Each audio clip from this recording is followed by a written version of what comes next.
tenemos nuestra ponencia magistral, Medidas globalizadas y su impacto en el país frente a un gobierno transformador, que la dictará la maestra Elsa Viviana Peralta Hernández. Ella es comisionada ciudadana del Instituto de Transparencia, Acceso a la Información Pública, Protección de Datos Personales y Rendición de Cuentas de la Ciudad de México. Cuenta con una maestría en Administración Pública por el Instituto Nacional de Administración Pública, con mención honorífica. Es licenciada en Derecho por la Universidad Nacional Autónoma de México y miembro de la Barra Mexicana del Colegio de Abogados. Desempeñó los cargos de Contralora General del Tribunal Superior de la Justicia del Distrito Federal, encargada del despacho de la Oficina de Información Pública del Tribunal, asesoría y secretaria técnica de la Presidencia del Consejo de la Judicatura del Distrito Federal. Fungió como secretaria proyectista, secretario actuario y oficial judicial en diversos órganos jurisdiccionales durante 20 años. Ha participado en diversos foros de transparencia, protección de datos personales y archivo, tanto en la República Mexicana como a nivel internacional, y hoy pues es un honor para la Bolsa y este foro contar con ella. Les pido un fuerte aplauso para la maestra Peralta Hernández.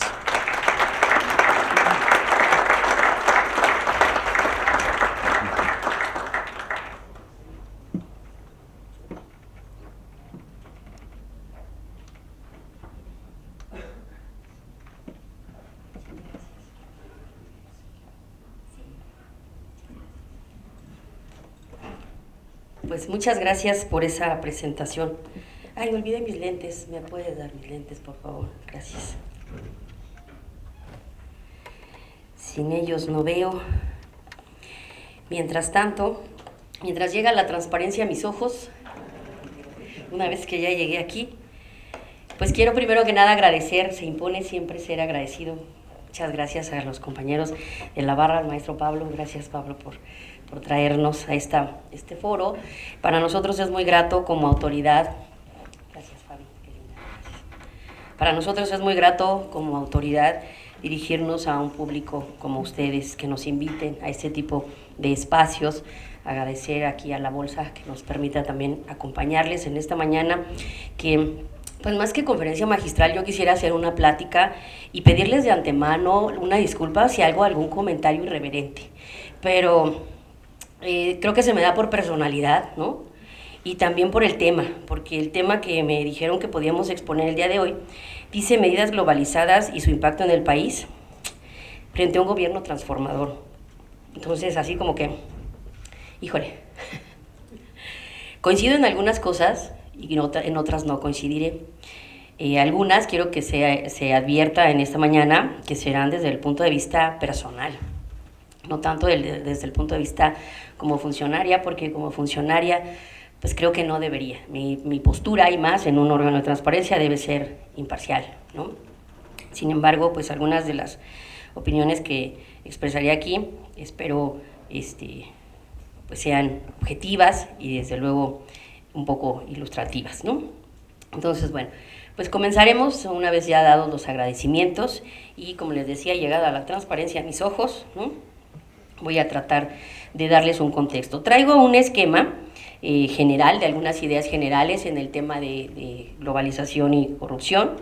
Después traigo algunas cifras, el contexto internacional, y ya al final, para aterrizar, antes de dar unas pequeñas conclusiones, traigo unas ideas sobre nuestro entorno local derivado del entorno internacional. Entonces pasaré a exponerles estas ideas. Aquí traemos también una presentación. No sé a dónde se dirige la presentación. Ahí está. Y bueno, comenzaremos por este tema de globalización y corrupción, ¿no? A partir de la segunda mitad del siglo XX, todos nos hemos dado cuenta que el mundo comenzó este proceso globalizador, el cual se ha ido tratando transformaciones importantes en nuestra vida política, tecnológica, social y cultural, pero sobre todo en el tema tecnológico. En el tema tecnológico, la implementación, desde luego, del Internet, de las redes, de todo este entramado de tecnología en el que nos vemos diariamente inmersos, pues ha generado también que las ideas se difundan de una manera más pronta, más rápida, más inmediata, en un contexto en el que ahorita estamos pensando algo e inmediatamente ya lo transmitimos. Esto ha transformado y ha facilitado también este tema de la globalización. La tecnología nos ha colocado a todos en un contexto más inmediato, en un contexto en el que además tenemos acceso, y también ese es mi tema, acceso a la información de manera inmediata. Antes, nunca como antes, podemos conocer y saber muchísimas cosas, pero dentro de este contexto y dentro de este saber de muchísimas cosas, tenemos una gran cantidad de información que no necesariamente nos informa. También en este mundo globalizado no estamos del todo bien informados. Y es importante aprender a discernir todo lo que escuchamos, todo lo que vemos, todo lo que nos transmiten, para poder generar un enfoque objetivo y que no pensemos lo que tiempo atrás nos obligaban a pensar, que ahora seamos nosotros los constructores de ese pensamiento basado en estar aprendiendo, informándonos y hacer un colado de toda esa información para que podamos entender cómo funcionan las cosas, pues también desde nuestro muy particular punto de vista. Cada día estamos más interconectados y esto ha afectado de diversas maneras los mercados, les decía, la tecnología, las comercializaciones, las comunicaciones, las políticas y los desarrollos industriales a nivel global. Esto además ha roto barreras. Nosotros estamos... Yo me quedo, Fabi, ¿me ayudas a pasarla? Porque yo me sigo hablando y me voy a quedar en las tablas con ustedes como 10 antes.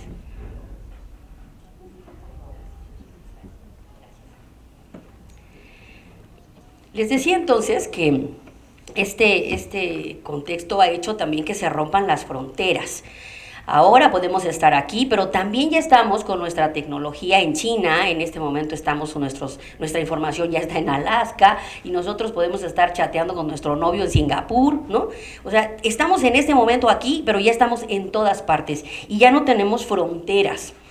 Esto hace también que los gobiernos hayan perdido un control territorial que les da miedo, un control que no les permite ya generar ese mantener a la población estática con ciertas ideas en un solo lugar. No es casualidad ahorita que en este mundo estén pasando tantas cosas en todos los países. Si ustedes se dan cuenta, en la mayoría de los países que además están marcados en el mapa que nos presentaron como no muy favorables en el tema de la corrupción, en estos entornos, en estos países, está sucediendo un tema de descontento social.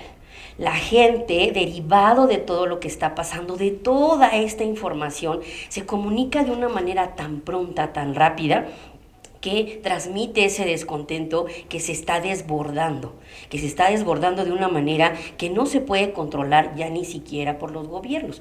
Los gobiernos hacen medidas o tratan de realizar medidas con la finalidad de contener este tema, pero frente a la globalización y la tecnología ya no es posible. Ayer escuchaba una noticia en la que Siria había cortado el internet en su país.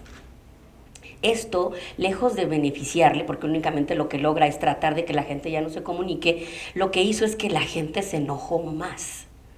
Ya nosotros no permitimos este tipo de cosas porque nos están coartando. A lo mejor no lo conceptualizamos así y a lo mejor tampoco en un país como Siria, como libertad de expresión y este tipo de cosas.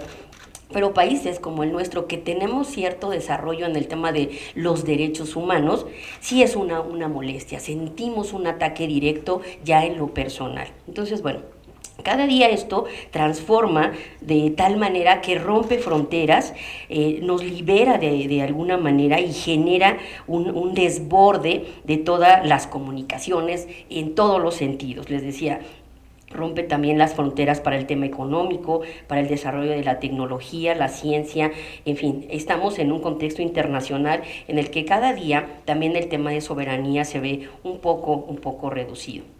Esta nueva forma de organización de la sociedad trae consigo cambio de valores, donde la riqueza y el poder también han cobrado un papel relevante en la vida de muchas personas. Esto ha favorecido que se expanda la idea del tener más que el ser. Y el tener hace que querramos tener una casa, que queramos tener un coche, el último modelo, la chamarra, la marca, ¿no? Y esto pues solo se compra ¿con qué? con dinero. Y hace que esa necesidad de tener, de poseer y de generar un estatus social haga que caigamos también en ciertas conductas que no necesariamente motivan el trabajo y la inversión, sino también que se propicien por actos de corrupción en diferentes ámbitos. Con la finalidad de ganar más y de posicionarnos en un estatus, procuramos a veces conductas fuera de lo que pudiera considerarse ético. Es así que caemos muchas veces en todos los entornos y en todos los contextos en actos de corrupción. ¿Y qué es eso de la corrupción? Porque últimamente además este concepto está muy de moda, ¿no? Yo traigo aquí una idea muy general que espero que ustedes compartan conmigo y entenderíamos o entendemos por corrupción a toda conducta desviada, fraudulenta y desleal en la gestión de intereses públicos o privados. Dice, egoísta, inminentemente económica con fines de lucro para el sujeto que comete el acto ilícito dentro de un entorno normativo o no, o para un tercero en detrimento del interés público y de intereses privados, particulares y colectivos. Hace rato que mencionó el ejemplo el doctor, que decía que alguien le pagaba porque le dieran, ¿no?, el certificado de anticorrupción. Esa idea engloba todo. Queremos pagar por todo, por facilitarnos los recovecos, por facilitarnos el camino, por llegar. ¿Cuántas personas no llegan a determinados cargos? Lo sé con conocimiento de causa, no la mía, sí otras, ¿no? ¿Cuántas personas no llegan a determinados cargos bajo ese concepto? Últimamente está siendo cuestionado un nombramiento o muchos más por el tema de las formas en las que se asciende al poder. Y esto no debe ser porque los cargos no deben conceptualizarse dentro de este esquema de poder.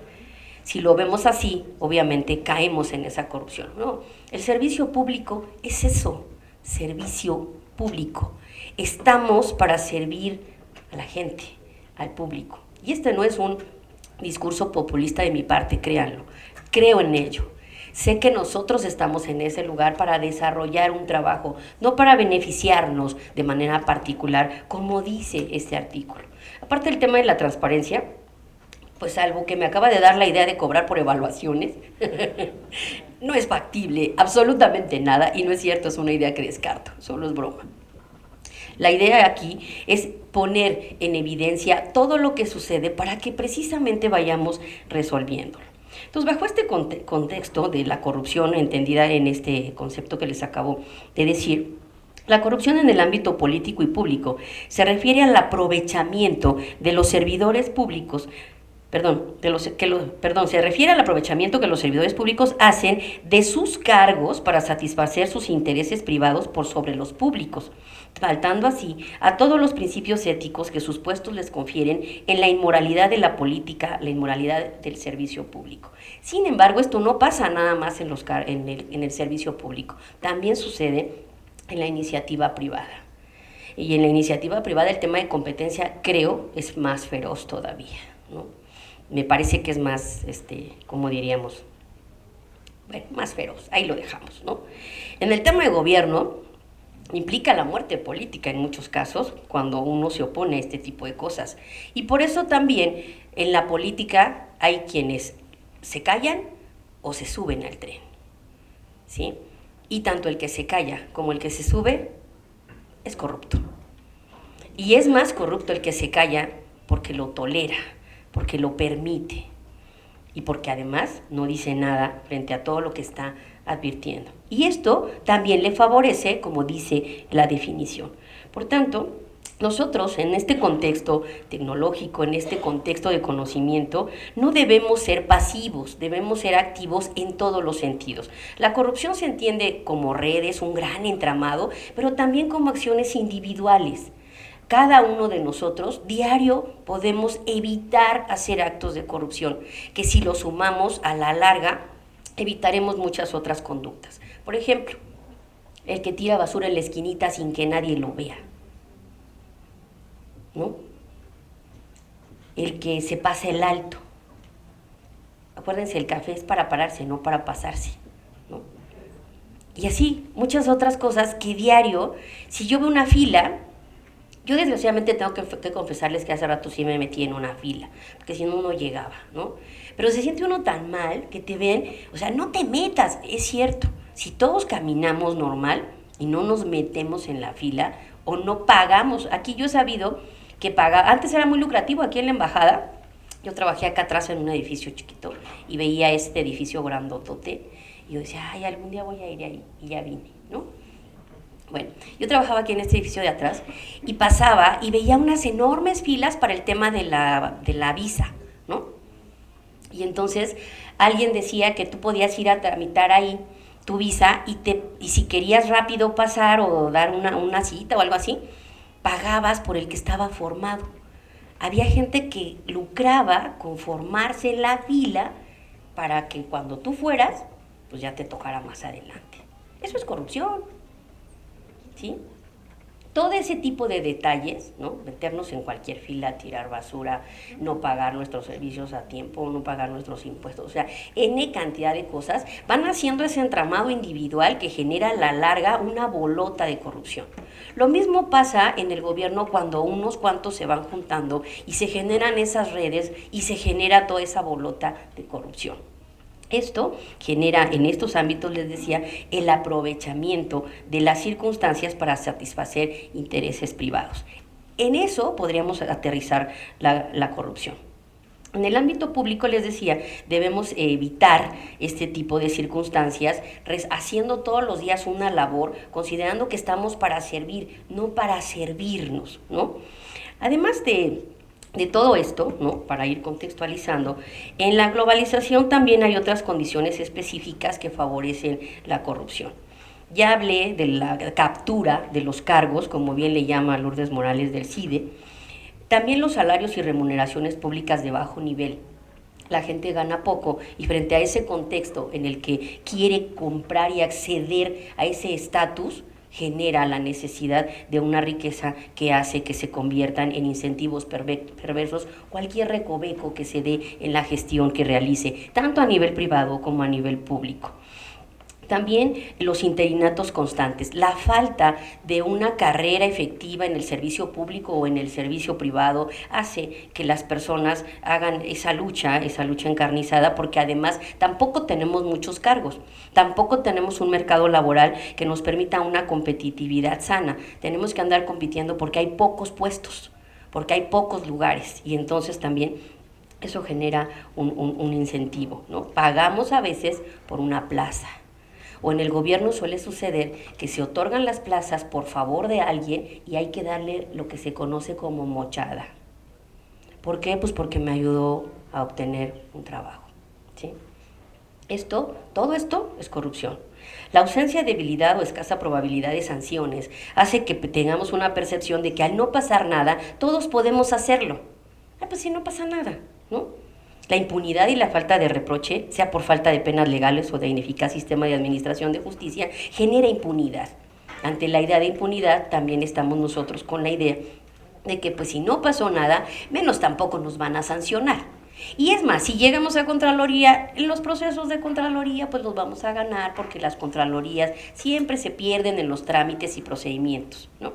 Y entonces nunca va a pasar nada y así es que todos podemos seguir haciendo lo mismo y hacemos que esta bola crezca y crezca y crezca. Otro tema también es la sobreregulación administrativa o ineficiencia de la gestión que determina que los ciudadanos se vean obligados a ofrecer recompensas ilícitas para acelerar o simplificar sus trámites. En un contexto de globalización, el tema de los trámites y servicios a través de tecnología ha venido a minorar un poco ese tema de corrupción. El hacerlo ya de manera electrónica facilita muchas cosas, no solo trasladarnos, sino que además ya no tengamos contacto con alguien que puede procurar un incentivo perverso. Los trámites y servicios tecnológicos ayudan mucho a inhibir un poco este tema. La magnitud económica de las consecuencias de la decisión pública a tomar o el tamaño del efecto creador de riqueza sobre el mercado que se constituyen en sí mismos como estímulos poderosos a la corrupción entre agentes públicos y clientes privados. Los defectos en los controles y la decisión también son importantes. Tenemos por ejemplo, en el gobierno, una falta de control es impresionante. Ustedes revisen en cualquier estructura, porque además son obligaciones de oficio, los manuales de organización y los manuales de procedimientos. Todos están desactualizados. Gracias. Todos. O, aunque estén actualizados, las actividades del área no se apegan a ese manual. Por tanto, ahí hay una serie de tramos o brechas que permiten esa posibilidad de esos incentivos que van a ir generando tramos de corrupción. También el tema de los conflictos de intereses, la falta de competitividad o existencia de un mercado abierto, les decía, la falta de empleo genera muchísima competencia y la proliferación de estos incentivos perversos. La falta de efectos de articulación de la organización burocrática y, en fin, puedo pasarme aquí toda la mañana contándoles cosas que además por la experiencia, y les decían hace rato que leyeron mi currículum, como contralor pude ver pasar un catálogo de actividades en ese sentido impresionante. Todas estas condiciones hacen que la corrupción sea una problemática difícil de abordar. Y decimos, ¿por dónde podemos empezar? ¿Qué podemos hacer? ¿De verdad esto ya es imposible? ¿No lo podemos corregir? Yo creo que sí. Yo creo que sí podemos hacer muchas cosas, pero antes de llegar a esa conclusión, quisiera platicarles algunos otros aspectos. Hoy la corrupción se ha convertido en un fenómeno mundial de carácter transnacional. Se ha vuelto sistémico y su impacto afecta a todas las sociedades en el orbe estatal, en el orbe y en su estabilidad y seguridad, en cualquier parte. Al haberse también instaurado y expandido al seno de las administraciones públicas, pero también al seno de las administraciones privadas. Al ser la administración pública corrupta, la administración privada tiene que pagar por invertir, tiene que pagar por crecer, y esto hace que todos estemos inmersos en esto. Tenemos que trabajar, o más bien en evitar esta expansión que ha incrementado, entre otras cosas, la pobreza, la distribución desproporcionada de la riqueza, la violación de derechos humanos, el aumento del crimen organizado internacional, el bajo crecimiento de los países y los bajos ingresos per cápita. Todo esto es lo que está haciendo que la gente esté en las calles. Todo esto. La gente está enojada, estamos enojados. Yo no puedo salir a las calles. Todas estas consecuencias derivadas de la corrupción han llevado a la deslegitimación de los estados frente a los ciudadanos, lo cual crea ingobernabilidad y desestabilidad. ¿Les suena conocido? Sí. Dense una asomadita a Chile, ¿no? A Bolivia. Muchos de los gobiernos, yo no digo que hayan hecho todo mal, seguramente hicieron muchas cosas buenas, pero al no combatir esto, no logran concretar. Y es más, muchos vuelven a caer en los mismos vicios que tienen que ver con esta generación. Les voy a dar unas estadísticas rápidamente. Según la última encuesta de la organización no gubernamental Transparencia Internacional, publicada en enero de este año, el Índice de Percepción de la Corrupción 2019 analizó a 183 países, en donde se reveló que Somalia y Siria son los países más corruptos del mundo, mientras que Dinamarca y Nueva Zelanda son los más transparentes, de acuerdo al mapa que nos hizo favor el maestro de proyectar hace rato. El informe también mostró que en América Latina, Uruguay y Chile son percibidos como los países latinoamericanos menos corruptos. Chile. Mientras que Venezuela y Nicaragua son los que más padecen de este mal en la región. Entre medias está Costa Rica, Cuba, Argentina, Panamá, Colombia, Brasil, El Salvador y Perú. Ecuador, República Dominicana, Bolivia, Honduras y Paraguay, México y Guatemala. México en el lugar 28. La tabla la lideran Dinamarca y Nueva Zelanda con 88 y 87 enteros, y la cierran Somalia y Siria, como había dicho, con 10 y 13. Ahí promediamos y vamos viendo los espacios. México ocupa el lugar 28, es decir, más cerca de los corruptos que de los no corruptos. En la clasificación global, luego de Dinamarca y Nueva Zelanda, sobresalen Finlandia, Singapur, Suecia y Suiza, con 85 puntos cada uno, seguidos por Noruega con 84, Países Bajos con 82, Canadá y Luxemburgo con 81, Alemania y Reino Unido con 80.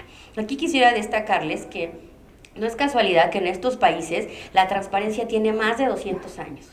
Son países que tienen inmerso en su cultura el tema de la transparencia. Ellos tienen, desde Finlandia, por ejemplo, Suecia, desde 1766, el tema de la transparencia. Hay muchos países que se sorprenden de que nosotros tengamos una ley. Dice, ¿cómo para qué quieren una ley que no es inherente? ¿Que no debería ser así? Bueno, ellos lo tienen y además no es casualidad tampoco que gracias a este esquema tienen los mejores servicios públicos de salud, de educación, etcétera, etcétera. En la parte baja del índice están junto a Somalia y Siria países en guerra, estados fallidos y regímenes totalitarios como Sudán del Sur, Yemen y Corea del Norte, Sudán, Guinea-Bissau, Guinea Ecuatorial y Afganistán. El informe de Transparencia Internacional destaca además la fuerte caída que ha experimentado Estados Unidos, ojo, que perdió 4 puntos con respecto al informe previo, hasta los 71, y cae hasta el puesto 22.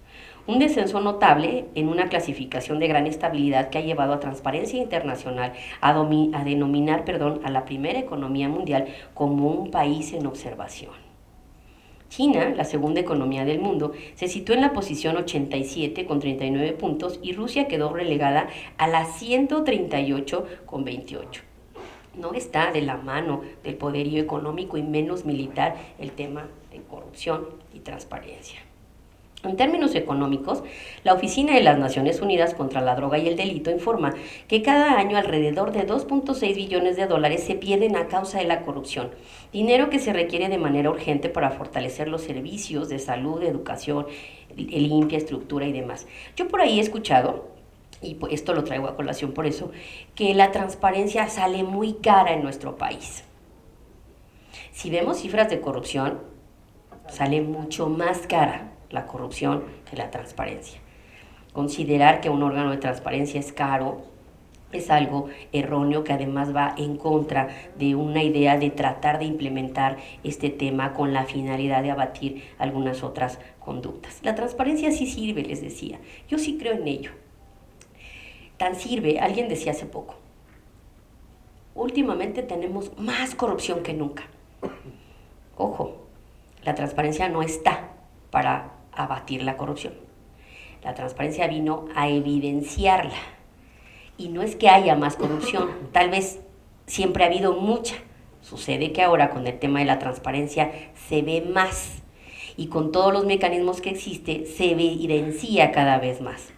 Es necesario fortalecer este tipo de instituciones que si comparamos los parámetros presupuestales con otras dependencias, con los legislativos, con el mismo ejecutivo, con el mismo judicial, que al judicial lo dejo aparte porque su labor es muy diferente, los autónomos en este sentido, como las comisiones de derechos humanos, como los institutos de transparencia y algunos otros como los electorales, independientemente de las fallas estructurales que puedan tener, son órganos que han funcionado y que no salen tan caros. El de transparencia siempre suele ser el más calificado, vean el más castigado. En la República Mexicana vean que hay órganos de transparencia que tienen presupuestos como el de Colima, que tenía 8 millones de pesos. Así, díganme qué hacen con 8 millones de pesos un órgano de ese tipo, en un estado que además se ha visto muy, muy golpeado por este tema. El tema de la transparencia en la Ciudad de México, debo decirles que cuesta 135 millones de pesos. Frente a todos los demás, revisen el presupuesto en los diferentes portales que hay y verán que el nuestro en los autónomos es el más bajo, muy por la mitad de lo que recibe el siguiente autónomo, ¿no? Entonces, ahí nos vamos a establecer si realmente la transparencia es cara o no. La corrupción, sí, es carísima y nos está costando no nada más dinero, nos está costando la vida. La gente está muriendo por salir a protestar, porque ya no nos alcanza, porque ya no tenemos condiciones de vida ideales para desarrollarnos en un entorno socialmente favorable. Dicen por ahí, la corrupción no mata. Sí, sí mata. Nos está matando de hambre y además nos mata de otras maneras. Un edificio mal construido se cayó en los temblores y mató gente. Una presa mal construida se desborda y mata gente. Aparte de todo lo que hace en los plantíos y demás, que hace que los alimentos pues se pierdan, que no te llegue a la mesa, o sea, pasan un montón de cosas. La corrupción mata, sí mata. Y es por eso que tenemos que revisar muy bien ese tema. Siguiendo con este tema de las medidas internacionales, porque bueno, no todo es desolación en este sentido, los Estados miembros de la ONU reconocieron el impacto negativo de la corrupción y ante esta problemática aprobaron una convención. La convención, mediante la resolución 58/4 de 2003, se denomina la Convención de las Naciones Unidas contra la Corrupción, que entró en funciones hasta 2005 y es un primer instrumento jurídicamente vinculante contra este tema. Presenta un conjunto amplio de normas, medidas y reglamentos que todos los estados, partes de la convención, deben aplicar para fortalecer el régimen jurídico, los reglamentos y todo lo que tiene que ver con esta lucha contra la corrupción. Las Naciones Unidas proporcionan asistencia a los Estados miembros para la aplicación de la misma con la finalidad de fortalecer estas capacidades. ¿Cómo se fortalecen estas capacidades? Pues a través de diagnósticos que se hacen en todos los servicios y se ofrece capacitación y revisión. Se detecta, se investigan actos de corrupción y se ponen en marcha programas para promover la transparencia, la integridad y la rendición de cuentas en materias como justicia penal e instituciones del Estado de Derecho. Hay una primera idea en este sentido. Cuando comienzan a pasar cosas, cuando se empieza a percibir que sí pasa algo, esto inhibe un poco esas conductas. El enfoque de largo alcance de la Convención y el carácter obligatorio de muchas de sus disposiciones la convierten en una herramienta única para desarrollar una respuesta integral a este problema global del que hemos estado hablando. La gran mayoría de los Estados miembros de los Estados miembros de las Naciones Unidas son parte de esta convención. Hay 4 puntos principales que les voy a establecer aquí respecto a esta convención. Primero, establece medidas preventivas dirigidas al sector público como al privado. Hay que legislar y tipificar la amplia gama de actos de corrupción si estos no son crímenes de conformidad con la legislación nacional. Había muchas conductas en nuestras leyes de responsabilidades que ahora ya se convirtieron en delitos que han sido clasificados como graves y como no graves, ¿no? También, bueno, se ha visto ahí el tema de ciertas sanciones que antes solamente llegaban a niveles de estructura muy bajos. Ahora se pretende que los niveles de estructura sancionados sean por arriba, que se empiece por el de hasta arriba para bajar. En el tema de transparencia, déjenme decirles que en transparencia, protección de datos, rendición de cuentas, la responsabilidad de los servidores públicos empieza por arriba. El principal responsable de todo lo que suceda con esto, de que no se cumpla con los estándares de transparencia y protección de datos, es el titular de la dependencia. Y de ahí se aterriza a quienes realmente tuvieron la ejecución de esto. Comenzar también en ese sentido por el tema anticorrupción es un tema para ejemplificar el castigo y también inhibir las conductas de la estructura más baja. Otro de los puntos es prestar formas específicas de asistencia legal mutua en la recopilación y transferencia de pruebas para su uso en los tribunales para extraditar a los delincuentes. Es común que todo el mundo huya a otro país y que además las pruebas desaparezcan.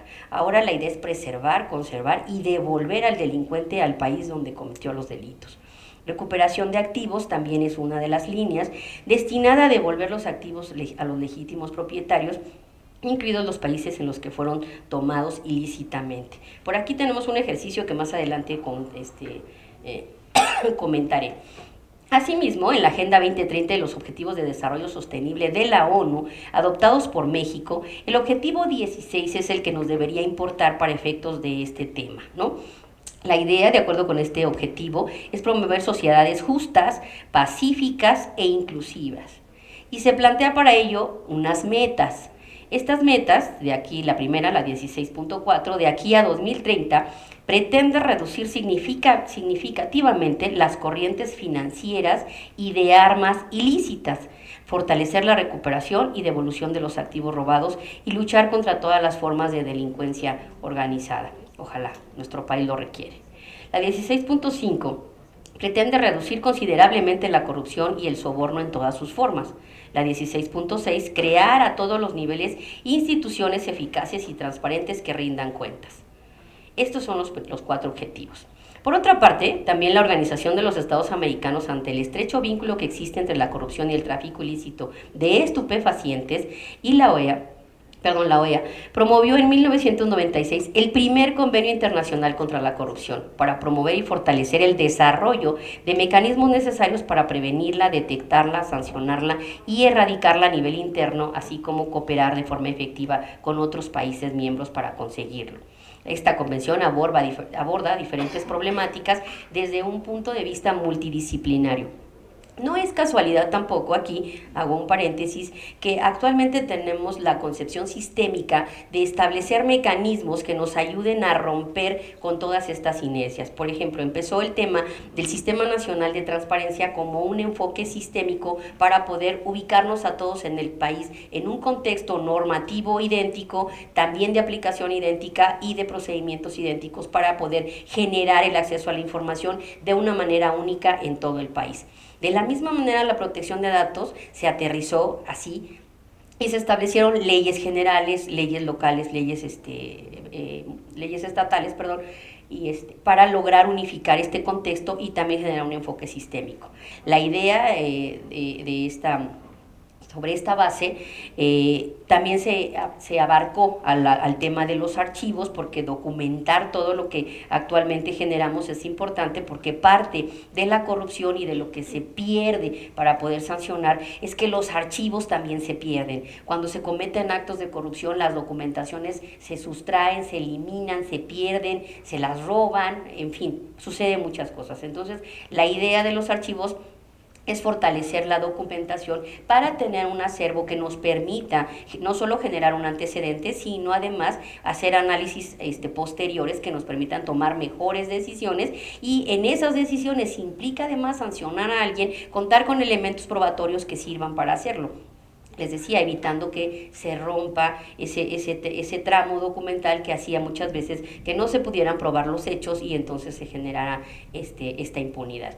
Este enfoque sistémico se sigue dando y se llega, después de analizar todo esto, se llega al enfoque del sistema anticorrupción.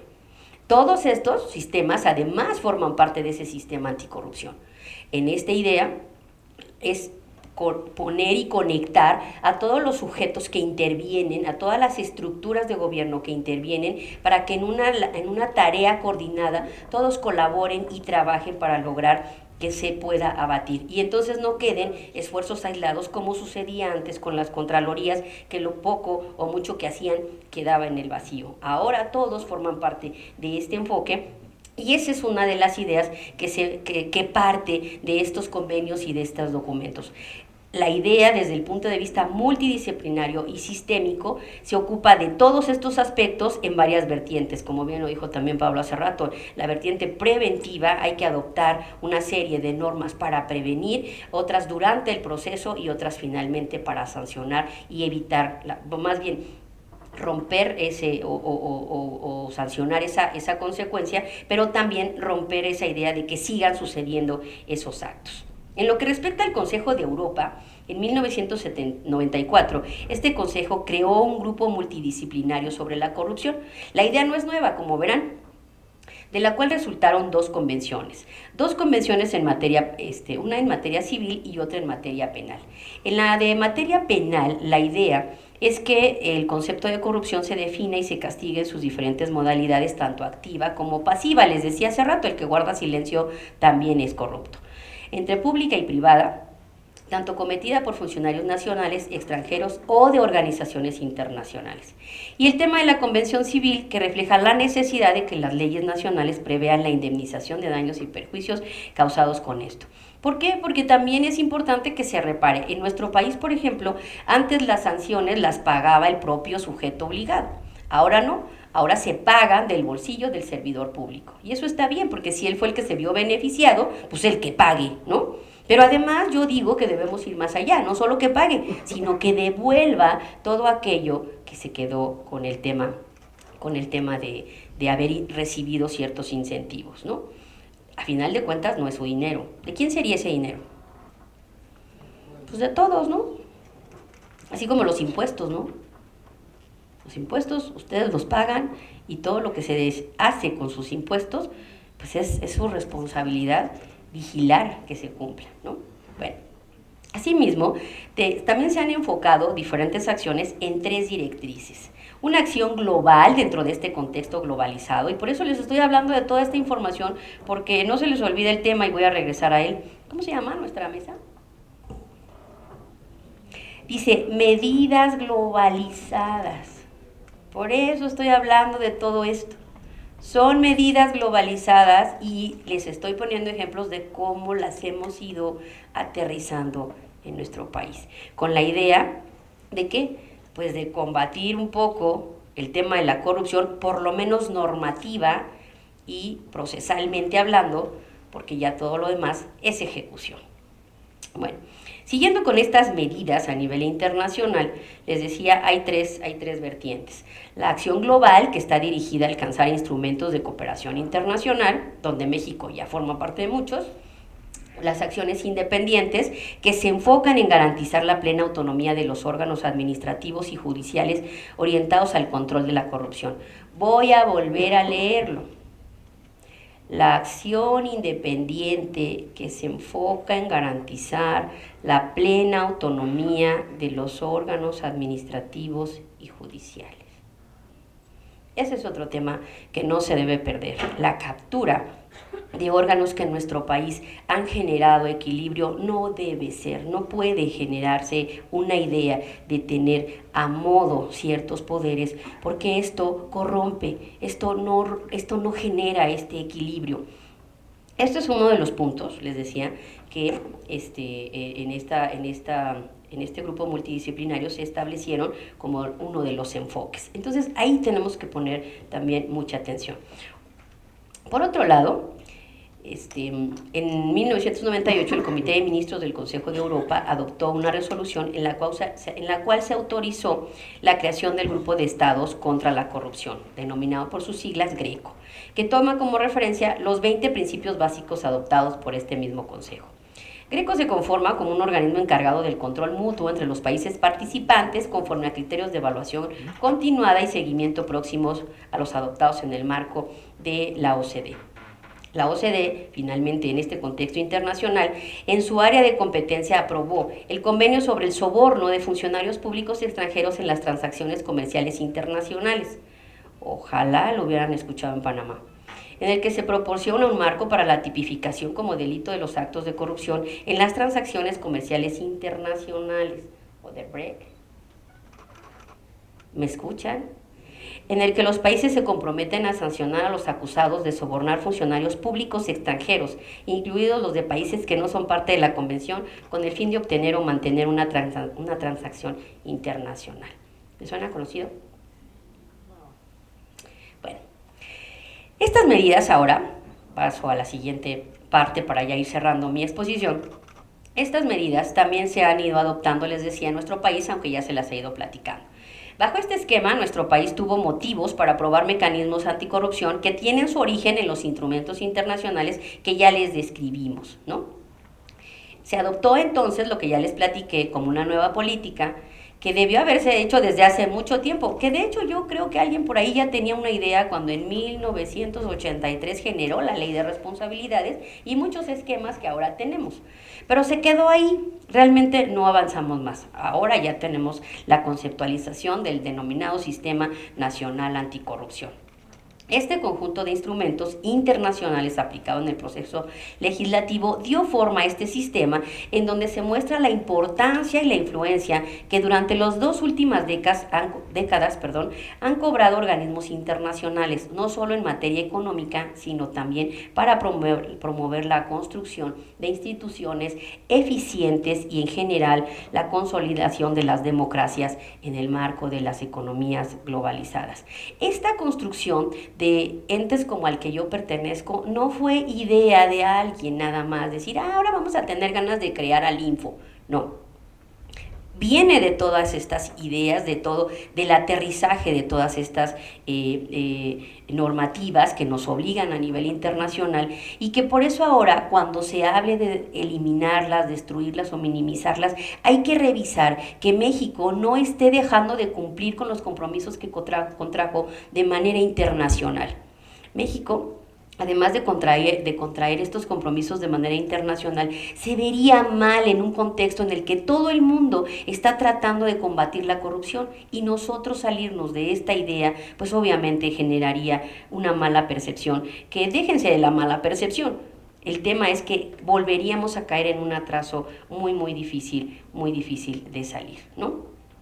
Este sistema de anticorrupción, ¿no? Que hemos estado implementando articula esfuerzos institucionales con una visión de pesos y contrapesos que, apoyados por la transparencia y la rendición de cuentas, significan un elemento fundamental para fortalecer algo que ya no tenemos actualmente.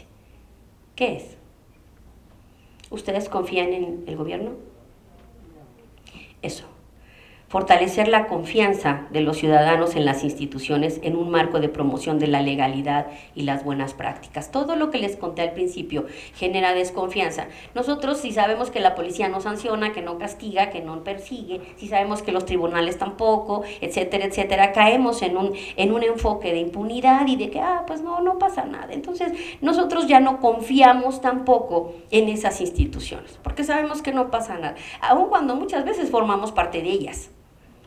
Romper esta desconfianza, fortalece estas instituciones en la medida en que resuelven lo que tienen que hacer para que todos vayamos viviendo en un entorno que favorezca la inversión, que favorezca el trabajo, la competencia, pero no la competencia desleal ni encarnizada, sino una competencia en la que, basada en nuestras facultades, podamos irnos posicionando en una amplia gama de trabajo proporcionada por esa inversión económica, por ese boom que debería de existir.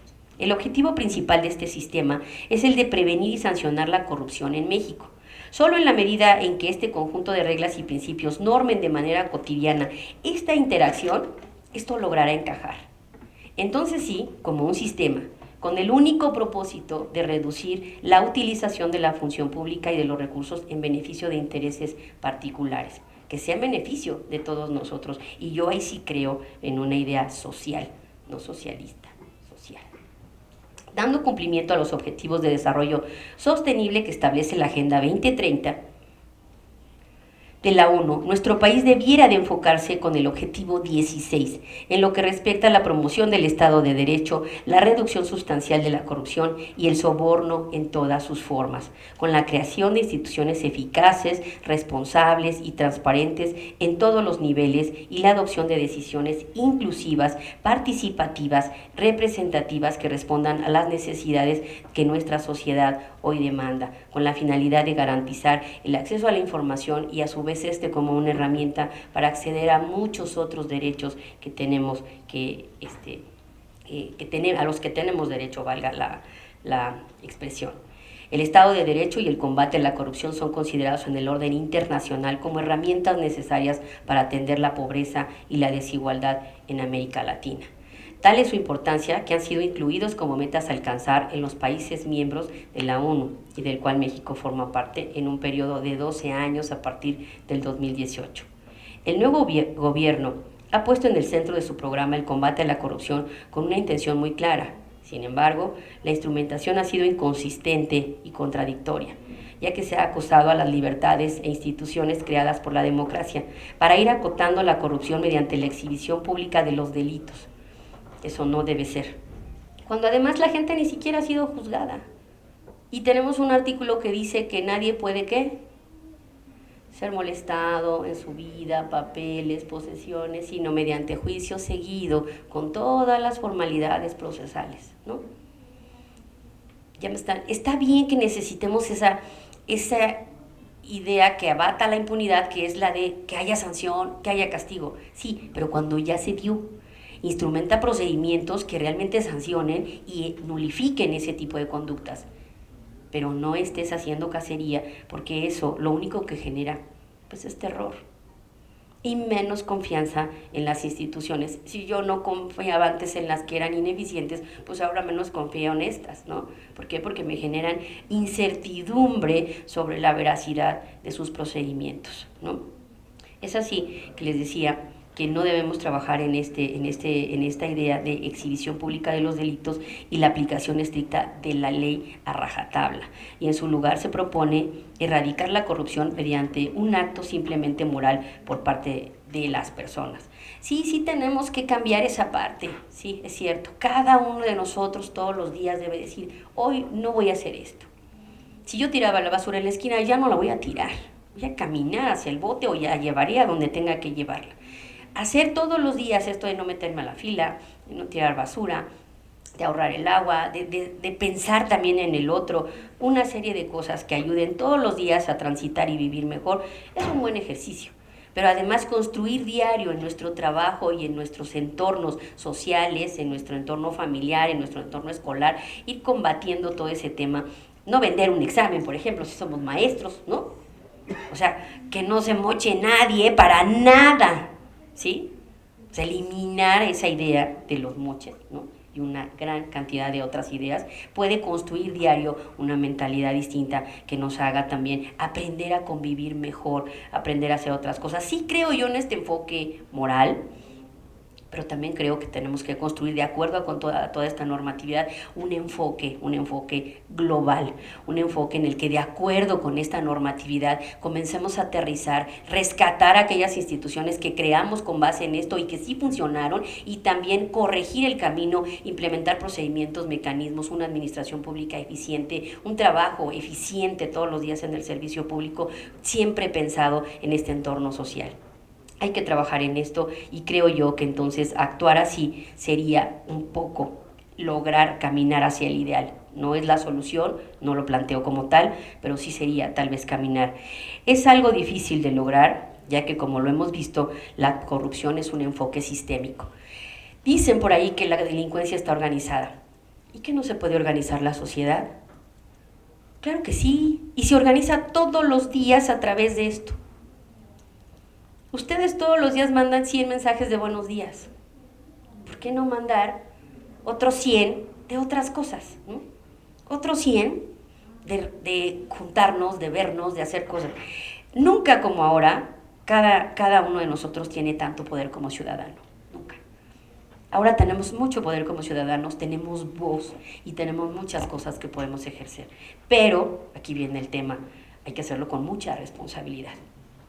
Y ya para finalizar, aquí en mis conclusiones, creo que, no sé si ya me pasé, voy en tiempo, ¿sí? Ahí voy. Bueno, voy a mis conclusiones para ir aterrizando esta idea, estas medidas globalizadas y su impacto en nuestro país frente a un gobierno transformador.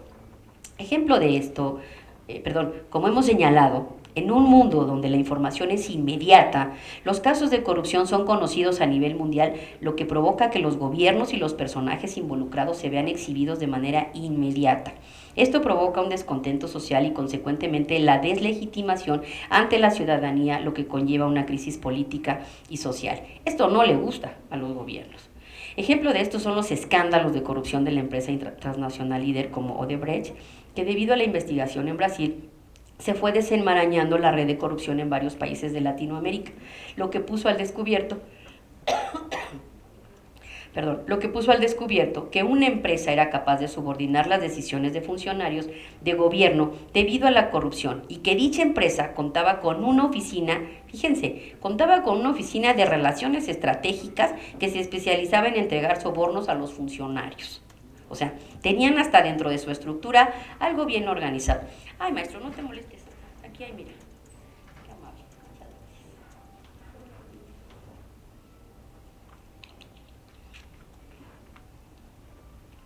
Imagínense, ya contaban con una oficina y con funcionarios encargados de pagar los sobornos, que no se consideraban sobornos, profesionalmente era otra actividad. Sí. Bueno, en el caso de los involucrados en los actos de corrupción, ya sea pública o privada, el interés económico es el preponderante, como les dije desde el principio, así como la poca o nula posibilidad de ser sancionado por actos de corrupción, la percepción de impunidad, en una palabra. En el caso de ser sometido a un proceso por corrupción, la sanción hasta hace poco tiempo, en el caso mexicano, no era grave, ni siquiera era o es motivo para permanecer detenido durante el proceso. No lo era. Ahora, si ustedes pueden tener un juez cercano, pues a lo mejor sí. Y en caso de ser demostrado el delito, la sanción tampoco era muy costosa, de tal manera que aquel funcionario que se encontrara ante la disyuntiva de realizar un acto de corrupción encontraba más incentivos para realizarla que para no hacerlo. Les decía, las brechas habrían tal forma que mejor se metía uno por ahí. No, pues total, nadie se va a dar cuenta. O si lo hago yo, más bien si lo hacen todos, pues también lo hago yo, ¿no? A nadie le ha pasado nada, y empieza uno a construir ese tema, ¿no? Con el nuevo gobierno a partir de 2018 se ha tomado un nuevo rumbo en la narrativa y se ha tomado como bandera la corrupción, pero como antes se señaló, se ha hecho casi de manera mística y como la solución en todos los males. Sin embargo, el discurso, si bien es novedoso y tiene buena aceptación en la ciudadanía, incluso en los organismos internacionales y en sectores como los inversionistas extranjeros y el empresariado, este debe ir acompañado de mecanismos institucionales que operen esas buenas intenciones. Esto no es de buenas intenciones, como ustedes ya lo vieron, de acuerdo a las convenciones, tenemos que construir un andamiaje que cumpla sobre todo con garantizar derechos humanos. Si bien en febrero de este año el Congreso aprobó reformas constitucionales al artículo 19 para que los delitos de corrupción sean graves y requieran prisión preventiva oficiosa, a decir de expertos y organismos de derechos humanos, dichas reformas parecen más bien demagógicas y en todo caso persecutorias de adversarios políticos, ya que finalmente no establecen mecanismos de transparencia y prevención en los casos de corrupción. Se necesita reforzar estos esfuerzos para encontrar mecanismos para prevenir casos de corrupción, mejorar la normatividad, les decía hace rato, el tema de la gestión administrativa es muy importante. Es la base. Mejorar la normatividad de esta materia en la investigación del patrimonio de los servidores públicos y el origen de este antes de que asuman los cargos, de los conflictos de intereses que puedan tener ellos, sus familias o amigos. Si bien en la actualidad se presentan declaraciones patrimoniales y declaraciones de conflictos de intereses, así como fiscales, estas no son investigadas exhaustivamente. Ahorita el tema se reduce solamente a presentarlas, a tenerlas por presentadas y por cumplido el requisito. Pero realmente hacen falta mecanismos que ayuden a hacer un cruce que te permita ahora tecnológicamente poder dar seguimiento sin que ello sea una invasión a la privacidad, porque además es un tema de rendición de cuentas en el caso de los servidores públicos y en el caso de los particulares de fiscalización. Respetando todos estos derechos se pueden detectar este tipo de cosas. Por otra parte, la sobreregulación en la contratación y compras del gobierno deja espacio para figuras como la adjudicación directa o las licitaciones por invitación o restringidas, lo que da pauta para que funcionarios y sector se coludan y hagan negocios a costa del gobierno con sobreprecios a cambio de la famosa comisión a aquellos que se adjudican los contratos, por lo que sería interesante encontrar otros mecanismos que permitan mayor transparencia. Si bien es cierto, la tecnología ha ayudado a generar plataformas para compras y demás, de todas maneras, atrás de todo esto sigue habiendo humanos. Y los humanos seguimos metiendo la mano como no deberíamos. Yo tenía, hablando de meter la mano, tenía dos criterios cuando estaba como contralora. El que metía la mano y el que metía la pata, ¿no? El que mete la pata es que se equivocó, no se fijó, se saltó la norma, N cosas, ¿no? Bueno, se le sancionaba, igual no era grave. Pero el que mete la mano ya lo pensó. El que mete la mano metió la cabeza, el cerebro, para hacer que la mano operara. Y entonces ahí sí hay un tema complejo. En el caso de las contrataciones, la mayoría de los actos derivan del que mete la mano. Así, indudablemente. Ahí no meten el pie. Y menos ahora ya con este tipo de plataformas. Se mete la mano y ahí hay que trabajar mucho. Por lo antes descrito, en el nuevo régimen mexicano y en un contexto de globalización, que además es el tema que nos dijeron que desarrolláramos, se debe trabajar en primer lugar en mecanismos de prevención de la corrupción desde la normativa, como es en el caso, por ejemplo, de las declaraciones patrimoniales y toda aquella norma que tenga un resquicio en el que alguna persona pueda recibir un beneficio económico o de cualquier tipo. Y para ello se deben realizar estudios puntuales en cada institución con cada una de las áreas que brindan servicios y adquisiciones y siendo un arduo trabajo, pero necesario. Aunado a esto, hay que capacitar mucho a los servidores públicos. Un tema que ha servido para capacitar y tener acercamiento con todos los servidores públicos es el tema de transparencia. Transparencia no ha dejado de capacitar a todos los servidores públicos e inclusive entrega un certificado, una constancia 100% capacitados a todas las dependencias que se capaciten, porque la idea es que toda la estructura, ojo, la estructura, empezando por el titular hasta la jefatura de unidad departamental o el líder coordinador más bajo, estén capacitados en la materia. Eso no ha sido fácil y menos sin recursos, pero sí se ha podido lograr. Lo anterior está dirigido al servicio público de más bajo nivel también para los mandos medios y altos, y se debe establecer un sistema de controles y confianza en el que las declaraciones y todo aquel actuar de los servidores públicos evite conflicto de intereses. Igual que al concluir un cargo se expida una constancia donde conste que su patrimonio no creció de manera desproporcionada de acuerdo a los ingresos de su cargo, sin caer en los excesos de la propuesta del partido mayoritario de permanecer 10 años sin trabajar en la iniciativa privada para el mismo sector que se trabajó en el gobierno. ¿Y de qué vamos a vivir? ¿Cuántos de ustedes trabajan en gobierno aquí? Yo supongo que la única con mala suerte soy yo. ¿Ah, no? Ay, me da mucho gusto tener compañeros. Después de qué vamos a vivir, ¿no? Y lo mismo, ¿no? A la inversa en la iniciativa privada. No, la idea no es que dejes de trabajar tanto tiempo, sino que busques los controles para evitar ese tema. Si no hay esos tramos de corrupción, no es necesario que dejes a la gente sin trabajo por tantos años, ¿no? Aunque en el discurso puede parecer atractiva la idea de que los delitos de corrupción sean considerados graves, lo cierto es que lo importante en este sentido para el gobierno y para el Estado es la recuperación de los activos. Pero lo más importante es la prevención, que no se cometan. Lo más importante es incentivar la prevención, la corrupción no, incentivar la prevención, evitar por todos los mecanismos generar otras formas de que no suceda esto. Siempre he creído, como buen contralor, que las sanciones no son el ejemplo. Siempre se trató de evaluar el actuar de las contralorías bajo el supuesto de cuánto sancionaban. Ese no es el tema. ¿Cuánto sancionan? No. La idea es que no sanciones. Pregúntenle a los países que les dijimos que estaban en el primer lugar en el ranking. Holanda no tiene gente en la cárcel. O sea, lo ideal es que no sanciones, porque no habría a quien sancionar, porque todo el mundo actúa y camina bajo ese enfoque. El pensar que entre más sancionados más me posiciono, ese es un error. Y eso solamente evidencia a las personas y esto no nos lleva a buscar soluciones, ¿no? Un principio de la justicia restaurativa es la reparación del daño, por lo que en el caso de la corrupción sería más importante que el delincuente regresara el importe de lo desviado, robado, desfalcado o como se le quiera llamar, y además una cantidad adicional en forma de multa o intereses que hubiera generado por el beneficio que obtuvo de manera indebida.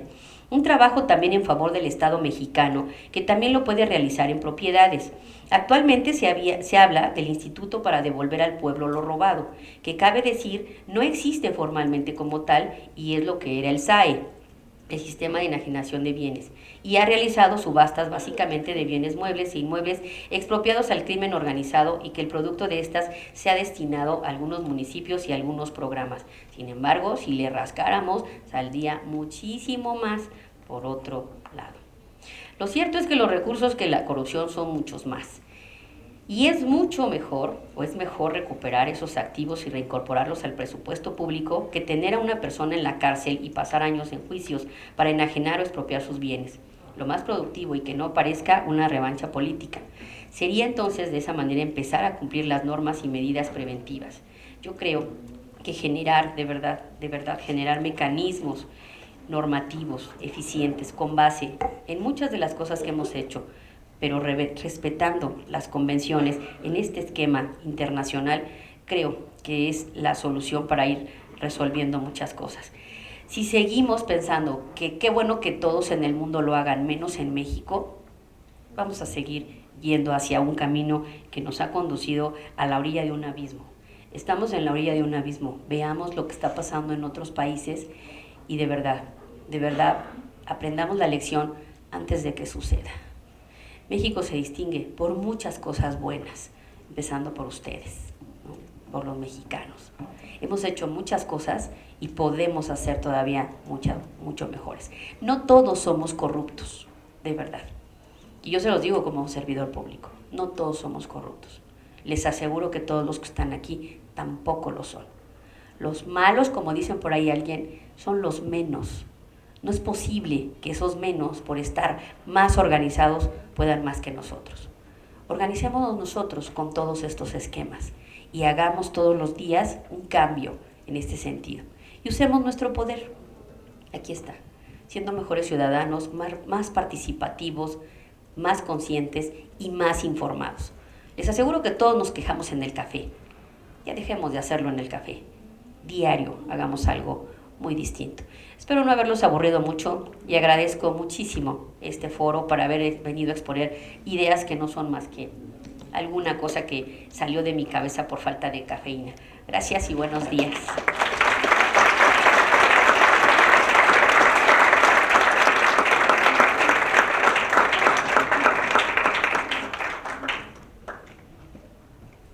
Muchas gracias, maestra Peralta, muy ilustradora y encantadora ponencia, muchas gracias. Bien, vamos a abrir el micrófono, estamos un poquito cortos de tiempo, pero para poder que interactúen con la maestra Peralta, 3 preguntas. No sé, nuestros micrófonos andan alrededor. Aquí hay una pregunta. 2.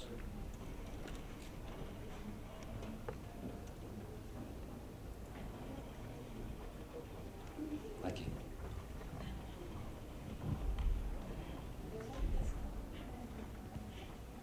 Buenos días. Primero que nada, agradecer enormemente la ponencia tan magnífica que acabamos de tener.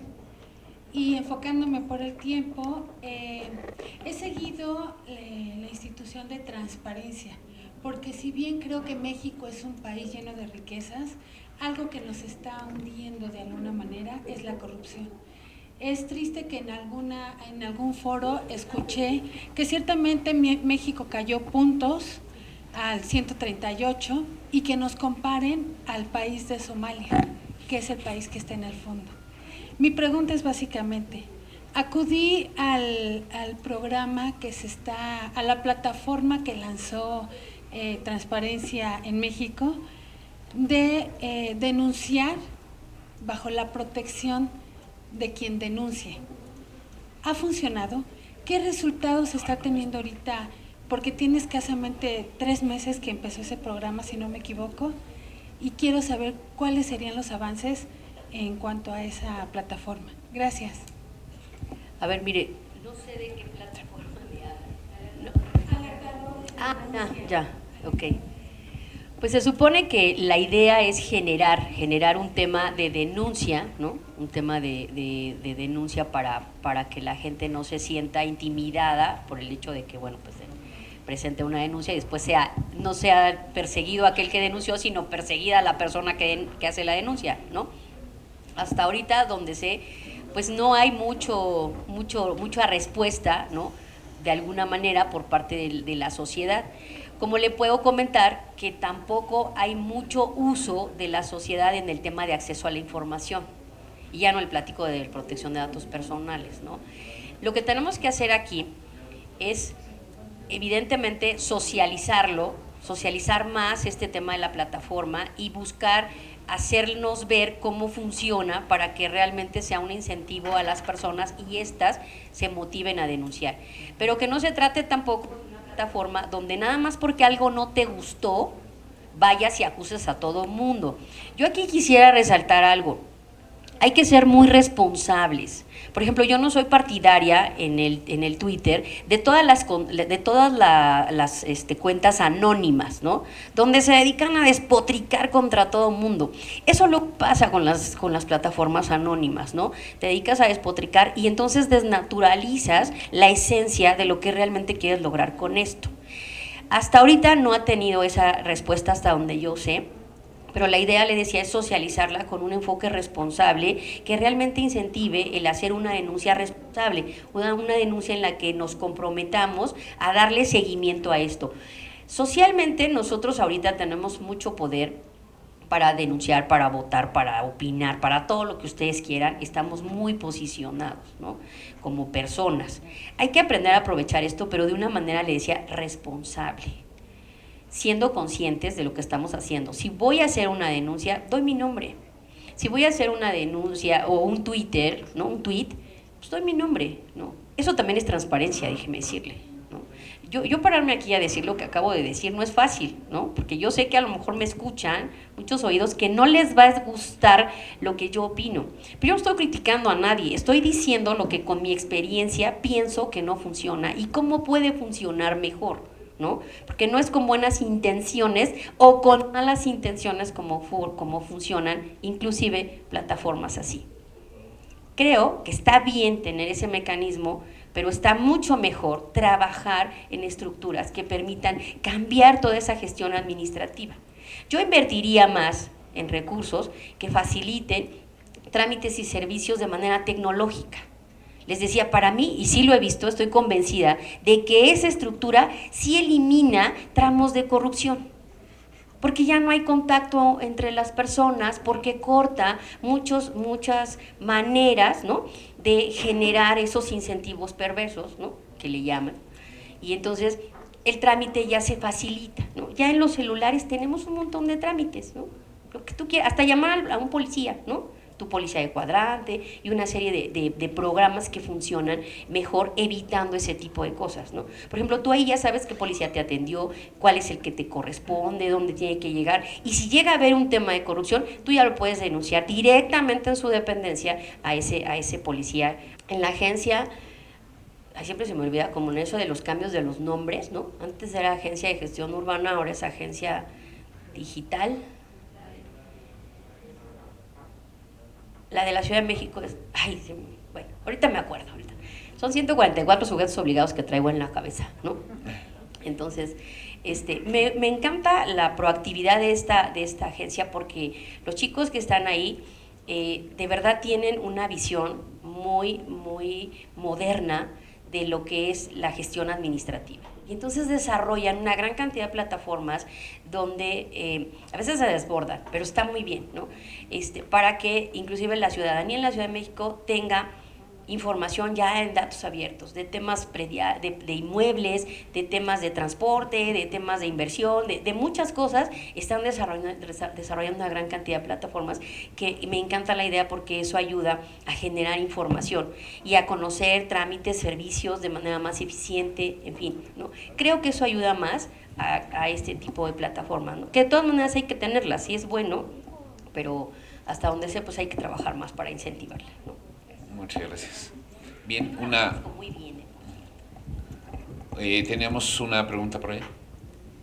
Hola, bueno, mucho gusto. Yo soy, agradecerle principalmente la intervención y que nos comparta todo el conocimiento que tiene. Mi nombre es Almadelia Hernández Sánchez. Yo vengo de Veracruz, soy integrante del Comité de Participación Ciudadana del Sistema Estatal Anticorrupción. Por eso me interesa muchísimo. Creo que una de las líneas que trabajo como integrante del CPC es la redignificación del servicio público, justamente en el tenor de que no todos los funcionarios públicos son corruptos o son malos, como bien dicen. Creo que tenemos que empezar a ocupar también las herramientas o los autónomos que existen, y uno de ellos también concuerdo principalmente que es la transparencia y la rendición de cuentas, la que nos va a ayudar a que tengamos nuevamente la confianza en las autoridades. Pero esto no se puede lograr si no tomamos también nuestro papel como ciudadanos, que es el tema de informarnos y participar. Porque sí, es muy fácil señalar y queremos que las cosas cambien, pero queremos que lo hagan los demás, ¿no? Queremos estar aquí sentados y ver cómo las cosas van evolucionando. Una de las actividades que principalmente creo que podrían detonar este cambio del que todos estamos ávidos serían actividades de gobierno abierto, que también son parte del INAI. En Veracruz, la verdad es que en el IBAI se han llevado a cabo muy buenas acciones. Creo que es de los organismos que, bueno, también como ustedes sabrán, nada más es el Estado de México y Veracruz los que traen también hay unos sistemas especiales para la protección de datos. Y pues bueno, yo quisiera nada más, aparte de reconocerle su participación, que me llevó muchos datos. ¿Cuál cree? Bueno, aquí hay puntos que el Comité Coordinador del Sistema Nacional Anticorrupción ha querido imponerse, al igual que en todos los estados, se ha querido imponer. Es decir, como todos sabemos, el sistema nacional y los sistemas locales son presididos por ciudadanos. Esta es la novedad que tiene al final, porque somos los ciudadanos los que podemos presidir, y por primera vez la oportunidad histórica que tenemos es de poder estar sobre las autoridades, que lo único que hacemos en realidad es vigilar que hagan su trabajo, porque no tenemos dientes, como este sistema nos dejó chimuelos a los ciudadanos, porque no tenemos capacidades sancionadoras ni de investigación. En realidad tenemos que enfocarnos en la parte preventiva. Es más que las anotaciones. Pero a nivel nacional y en los locales nos hemos podido dar cuenta que las autoridades, que son 6 votos contra 1, que es el ciudadano, estamos en clara desventaja. Es decir, también tendríamos que llevar algunas reformas a la ley, tanto a nivel nacional, para poder hacerlo en el local posteriormente, para poder estar en igualdad de condiciones. Porque al final, el hecho de que muchas autoridades tengan la buena intención, que nuevamente no se lleva por voluntad buena o mala, esos de acciones, al final ha sido muy, muy pesado en estos 2 años, en el tercero que se lleva en la creación del Sistema Nacional Anticorrupción, que el ciudadano realmente se ha tomado como tal en la mesa del comité coordinador. Yo digo ahí con experiencia propia, el hecho de ver cómo las autoridades se imponen para no llevar a cabo acciones que por ley estamos respaldados en esta ocasión, pero sin caer en particularidades. Creo que más allá de quejarnos, lo que tenemos que hacer como ciudadanos es generar vinculación con la empresa, academia y la sociedad organizada para poder llevar propuestas al comité coordinador y generar la participación ciudadana. Regresando al tema de la redignificación del servicio público, ahí me gustaría saber qué actividad o qué acción usted podría recomendarnos en general con una acción de gobierno abierto para que involucremos a la ciudadanía, involucrarnos como ciudadanía, como asociaciones civiles, como empresa o academia, para poder generar esta vinculación entre gobierno y sociedad, que es lo que se requiere en realidad, y empezar a generar estos lazos de confianza y de apoyo mutuo. Mandar, ¿sí? Y entonces les voy a poner un ejemplo. Cuando eso lo contaba mi papá, decía que en un concurso de canotaje estaban como finalistas Japón y México, creo, ¿no? Y entonces a la hora de remar, pues ganó Japón, ¿no? Y la de México se quedó muy atrasada. Y preguntaron, ¿no? Pues ¿por qué, si tenían tan buen equipo, ¿no? Tenían un director general, un director de área, un subdirector especialista, un subdirector no sé qué, un jefe de departamento, todo, y al final uno que remaba, ¿no? Así en la canoa. Entonces, si tenían un equipo tan bueno, ¿por qué no jalaba, no? Y entonces en el japonés, pues todos remaban, no había más que alguien que no era el jefe, era el que daba la instrucción, nada más para que todos remaran de manera al unísono, ¿no? Y entonces esa fue la que ganó. Y el mensaje aquí con esto es que con tantos jefes se les olvida remar y se les olvida dónde hay que llevar esa lancha, esa canoa, ¿no? Porque todos quieren mandar. Entonces usted me pregunta, ¿qué sugiero yo en un tema de gobierno abierto? Pues más que de gobierno abierto, yo sugiero en un tema de gestión, pues todos remen, todos jalen hacia el mismo lugar. Una de las cosas que se ha criticado ahora en el tema anticorrupción es que ha faltado voluntad política. No funciona por eso, porque todos los representantes que están ahí de gobierno, muchos piensan que están ahí para que no jale, ¿sí? Y yo no debería decir esto, pero lo digo con toda la honestidad que debo, ¿no? Y entonces eso hace que no funcione. Y entonces el ciudadano, aunque forma parte de esta estructura, no se siente escuchado. Y siente otra vez, cae nuevamente en ese desánimo porque todos los demás no quieren hacer lo que dice. Y así pasa en muchos comités, ¿eh? Los que han tenido suerte son los comités de participación ciudadana, por ejemplo, en las alcaldías, donde yo veo que sí los oyen, ¿no? Que se han logrado ejecutar obras de la mano, por ejemplo, de la autoridad local, ¿no? Entonces ahí todos reman, ¿no? Ellos se encargan, por ejemplo, de supervisar al contratista que la alcaldía contrató, valga la expresión, ¿no? Pero entonces, para que no haya actos de corrupción, que contrató al contratista, valga la expresión, el otro lo supervisa y lo obliga a que cumpla en las fechas y los plazos y por el dinero que pagaron. ¿no? Entonces todos ahí, ¿qué están haciendo? Remando, ¿no? Entonces creo yo que esa es la principal falla, ¿no? Y perdónenme el ejemplo, si a lo mejor es muy burdo, pero eso sucede y hay que romper esas inercias de los servidores públicos que piensan que están ahí para que no funcione, porque eso pasa. Muchos están ahí pensando que la función es que no funcione y hay que romper eso ustedes como ciudadanos, porque ustedes son el poder en ese comité, ¿no? O sea, los demás tenemos un cargo y una representación que debemos de imponer, pero de acuerdo a que esto funcione, no a la inversa, ¿no? Entonces yo, ¿qué les sugeriría? Pues que todos remen, porque no reman, y muchos comités están así. En la Ciudad de México no hemos, bueno, ya logramos designar a las personas, bueno, digo logramos porque el instituto formó parte, ¿no? Ya se logró designar a los integrantes de este comité, y etcétera, y creo que ya se está trabajando y demás, ¿no? Pero la verdad es que debo decirle con conocimiento de causa que tienen pocas herramientas. Y yo me quejaba, ¿no?, de que el instituto tiene poco presupuesto y tiene poca estructura, pues pobre del comité que va a implementar esto, todavía tiene menos, ¿no? Y eso pues también es un tema que limita, porque por ahí, por el tema de los recursos, pues también se limita. Y no vamos muy lejos.